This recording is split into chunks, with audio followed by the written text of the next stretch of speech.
Psalm 51:10.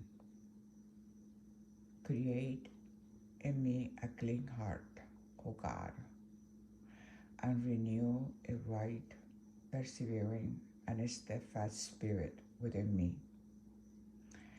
Cast me not away from your presence, and take not your Holy Spirit from me.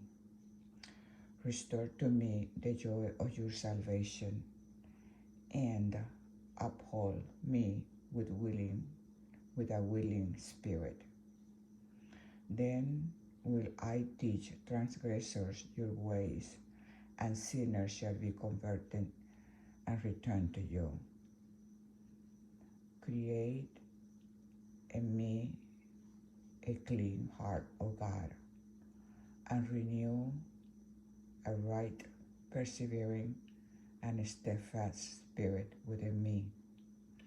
Cast me not away from your presence, and take not your Holy Spirit from me.